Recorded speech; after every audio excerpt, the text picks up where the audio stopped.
video today than what you usually see. We're going to Brown's Camp this weekend, which is, I'm leaving tomorrow afternoon after work.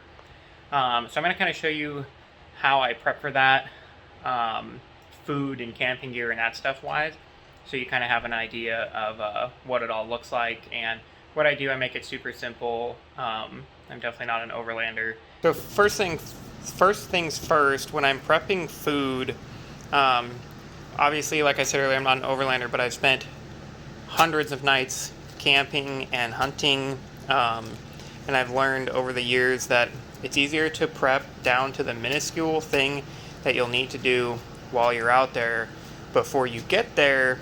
That way, it just makes cooking and prepping your food so much easier. When I go hunting for weeks, I will actually make meals like sloppy joes, tacos, burgers, steaks, and I will literally cook everything, and then I will freeze it all and then put it in the cooler with dry ice.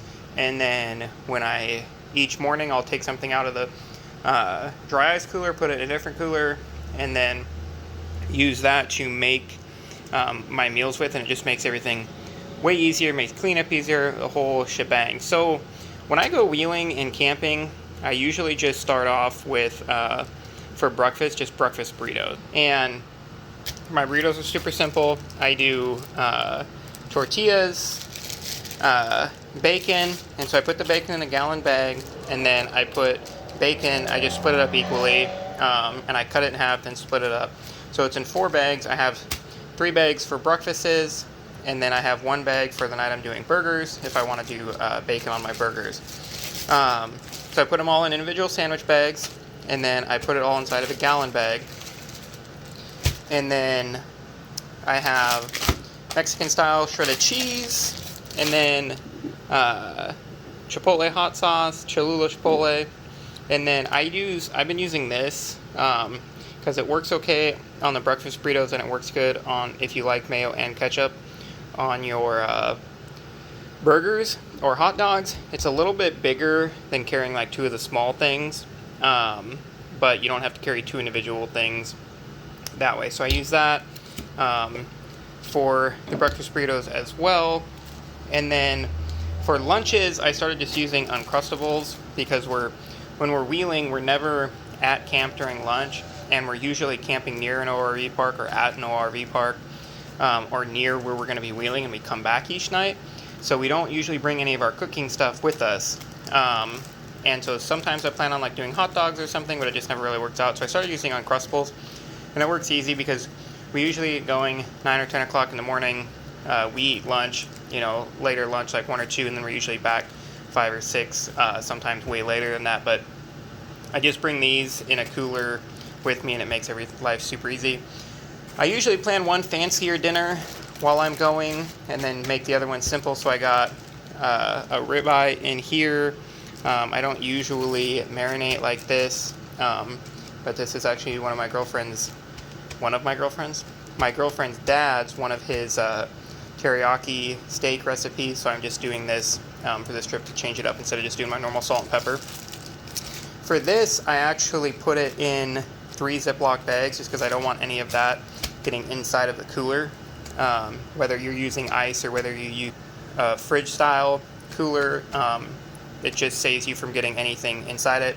And then I got asparagus in here. It's already got olive oil on it. It's already got salt, pepper, garlic, salt in there, and then that's double bagged as well. And then for the easier nights, I plan on hamburgers. So I got a couple really nice hamburgers in here. 3 of them. I always bring a little bit extra food, just regular buns. I also have a pack of hot dogs in there, just in case I want extra food or whatnot. And then for snacks, I usually just bring Doritos and some cheese dip, and then I'll bring a few extra snacks here and there. And then I usually get 2 because I have shithead friends that like to eat all my food because they never bring anything. And then for eggs, I recently started using these. It's so much easier than bringing whole eggs with you. So I just bring this and pour it into the pan. Makes life super easy. So that's basically it as far as food goes. I have some tequila, margarita mix, Coors Light, you know, the basics. Other than this stuff, and then energy drinks and water and all that stuff. But this is how I do food. You can see everything's individually packaged for individual days and individual meals. Makes life so much easier, especially if you get back from a long day wheeling and you want to, you know, just kick back and relax. So this greatly helps all of that. One of the other things that I do, like the Smuckers, the bacon, the hot dogs, hamburgers, that stuff, I leave for work pretty early in the morning, like usually work around 5:30. So I don't like to load everything in the morning. I just like to get it loaded the night before. So I'll put all of this stuff in here while I'm getting all my other stuff going, so it gets it real cold, and then I can put it in the cooler, and it usually will stay almost frozen until I need it. In this box, the bottom I always like reorganize it, then it gets disorganized again because I'm driving around, usually getting to the places. But it has like, that's a bag I need to throw away. It has like lighter, measuring cup, extra koozie. I got plastic spatulas in here, extra gallon bags just in case. I got garbage bags in here. This bag's full of citronella stuff. I have my thermocell in here. If you don't know what this is, it's a mosquito repellent you put on top of butane. I got reusable utensils back here. I got Dawn dish soap. I have a metal spatula for the barbecue, can opener, extra steaks, extra lighters, duct tape, ceramic knife, plates, extra gallon Ziplocs, this overkill box of forks and knives that I need to slim down. For cooking, I have this, I think it's a Snow Peak pot, and then this, yes, as advertised on TV. This is one of my favorite things because it fits on the Coleman stoves so perfectly because it's square, not round, so you get way more pan surface, and it doesn't take up as much room. It's easier to cook bacon in, eggs are easy, it's all good. I always put this facing down so it doesn't get scratched up, and then that goes in like that. I got butane for the thermocell, scrubby, tongs, and spoons, and then that's basically all that goes in here. When I'm trying to pack more room, usually like I'll put a case of water in here or my sleeping bag, because all of that gets pulled out anyway. Most of this stuff, as you can see, is in Ziplocs as well, because when you're traveling on dusty roads and stuff like that, you still get dust inside the vehicle, and to try to mitigate that, I put everything in plastic bags. So I'll probably put more stuff inside of here, just to fill up more room in the boxes instead of the inside of the truck. So as you can see, it's pretty simple, just a regular Rubbermaid box. In this Rubbermaid, propane, I bought a bunch of propane last year during snow camping season. Camera, stop. During snow camping season to run the buddy heater off of. So that's why there's so much propane in here. I don't go through 6, but I just keep it in here because it's easy. And then all my dry food goes in this box. So chips, the dips, the buns, all that stuff goes in here. So it's protected, doesn't get smushed. And I'll show that. For a table, I started using this. This is a beer pong table. I think they're like $100, $80 on Amazon.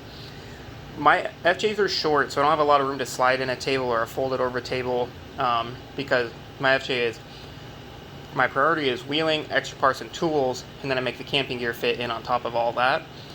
So the fact, yeah, it's a little thicker, but it being a short square makes it so easy to put in there. And it folds out 8 feet long, it's like 2 feet wide, so it's a huge table when it's all folded out, and then if you want to play beer pong, you got that as well. That's the cooler I use for food, because it holds ice a lot longer. I'll show that later. That's my stove. It's just a basic Coleman, the silver one. You get them on Amazon. They work super well. And then I always bring the barbecue with me, but I don't bring the barbecue in the apartment. I just go straight from the balcony to the truck. So yeah, I always bring the barbecue and that, because most of the cooking is actually done on the barbecue, and then I use that basically for breakfast, and that's about it. pretty dirty back here, but you're gonna get the idea. So I keep my seat bases out 99% of the time, just because it allows for much more room back here. And then over here, I just keep my small table, those 2 microfibers because I was cleaning stuff. And then that Craftsman bag right there, I keep all my recovery gear in and air down stuff in, so it's right behind the seat. I can get to it. Even with all the box in here, if I have to, I just slide the seat forward and get to it. That's the stuff you want to have quickly accessible. It literally just lives right there. So I put my stove here, 2 boxes in, all my other stuff goes on that side. Usually my tent will go on top of all of that. I have a big 10x10 Kodiak canvas tent that I use on longer trips like this, but I'm staying in Kyle's race trailer, which you guys will see in the next video. So I like the concept of using a fridge, but when I'm not at camp and my food cooler stays there, I just bring the drink cooler with me and then throw stuff in it, because I usually have like water and energy drinks and stuff in there. And legit, I never drink and wheel, so I don't actually use any of the alcohol that's in there when I'm wheeling, but it's just easier and smaller to bring. So I put a block ice on the bottom, then I put 2 bags of ice around it. And I use the block because that allows everything to kind of sit up a little bit higher and stop stuff from dropping into the water. But one of the other things that I do is if you put everything in the grocery bags, also inside your bags, and you pull all the handles out, it will stop anything from dropping into the water if you do get a ton of water in the cooler. So you do that like that, and then it will save the bags from dropping all the way into the water. It looks kind of hokey, but it works pretty good. In the back of my truck, my toolbox, spare parts and stuff are in here, tools, more spare parts back there. That's where like the drive line and steering rack and everything hangs out. And then the other cooler goes right here, throw a strap around them, and then that's pretty much it goes in the back of the truck. So I've been camping out of this thing for almost 4 years when I go wheeling. So I have it pretty dialed on what fits where and how everything goes. I've camped out of this thing for, almost a week before, or several days with me and the girlfriend and the dog stuff, and I can make everything fit in here. It's usually packed all the way up to the top in the back area, and if I pack that much, I'll fold these seats down, stuff all of the long stuff in underneath the front of the seats, and then it gives me just a little bit bigger of a platform. The reason I like to keep the seat backs out, or the seat bottoms out and the seat backs up, is because like my power tank is mounted back here, my drive line, toe plates, high lift, and spare steering rack is all strapped down behind my toolbox, and then my toolbox in the back, so it just keeps all that stuff packaged up in a separate compartment, which allows me to put the coolers on top, and I really don't lose that much doing it that way. And like I said earlier, I need stuff that's flat and more square, and this literally fits in here snugly, and then those 2 boxes fit perfectly. Usually all my clothes and camera bag and stuff go on this side, and then my tent will sit on top, and then my chair slides in the back, and we're off to the races. And then the barbecue sits over there too. View from the other side, the 2 boxes sitting here, I throw the strap up around them just to keep anything from sliding around too much. And the stove literally fits, could not fit any more perfect on her back here. Slide the seat forward, it sits right up against back here and right behind the seat rails, and you can slide it back. I slide it back till it hits the stove, and that's good enough. And then my sleeping bag and stuff, just stuff's in there. So like I said, it's pretty dialed how I have it set up. I would like to go to a fridge, and it's something I need to toy with, because I always have that blue cooler in here. Once I take the black cooler out when we get where we're camping, I flip that blue one around and strap it to the seat backs, and it just kind of rides around with me the whole time. So I do always keep a cooler in here, so it would be interesting to see if I went to a fridge. The reason I have to have 2 coolers is because if we're gone for multiple days, we're usually far enough away from a gas station where I don't want to have to go get ice. But sometimes we're doing enough wheeling where we have to go get gas anyway, so getting ice isn't a big deal. But with keeping 3 or 4 bags of ice in each cooler, it takes up so much room where I could run, basically, if I didn't have any ice, I could just use one of these. So that makes me think where a fridge might be a little bit better of an option for me. So there's my sleeping bag. I've basically been using this since the dawn of time. It's a 0 degree mummy bag that I've used since I used to do a lot of backpacking and stuff, as you can see, I don't do that anymore. I also have a Gore-Tex cover for it in here because in the summertime, and I'm doing, if we're traveling a lot or if we're just going one night, I don't even bring a tent. I just throw my cot out, throw this on the cot inside the Gore-Tex cover, and that's a lot how I used to do when I was backpacking too. If I didn't want to set up a tent, I always brought it with me, but I would say like 60% of the time I wouldn't even set it up, and I would just throw this out on my mat inside the Gore-Tex cover, and I've woken up in downpours and stuff like that, and this Gore-Tex cover is legit. It's from a military sleep system, so it's a little bit bigger when it's packed up with that Gore-Tex cover in there. And then I just bring my cot, and that's pretty much it. Clothes I'm not going to go over. I bring the basics, shorts, t-shirts, jeans, waterproof pants, waterproof jacket, socks, underwear, thong, all that stuff. And then I just put that in a typical duffel bag, and that just goes with me. Usually, like I said, I bring my big Kodiak tent, especially because we're going to be there 3 nights. It is a little bit longer to set up and tear down, but it is super nice. I've camped in it from 40-mile-an-hour winds to 2 feet of snow while we're there, and hot summer days. It just works in everything. It's basically a spring bar style tent, and that's pretty much it as far as this goes. Hopefully this was a little information on a little bit different video. I'm going to try to get it out today. This is Thursday because I leave tomorrow after work for Brown's Camp, and then there'll be another video out on Brown's Camp. I'm not going to do like specific trail videos. I'm going to kind of do it like we did Moab, where I'm just going to like basically film the trip and do highlights and stuff from that. So I appreciate you guys watching. I actually got a lot of comments on the transmission video I did last video. I didn't think I was going to get that much off that video, but it actually did really, really well. So I appreciate you guys watching that and commenting and subscribing. We're so close to 1,000 subscribers. Subscribe, share with your friends, please. So thanks for watching, guys. I hope everyone has a good weekend this weekend, and don't start any forest fires.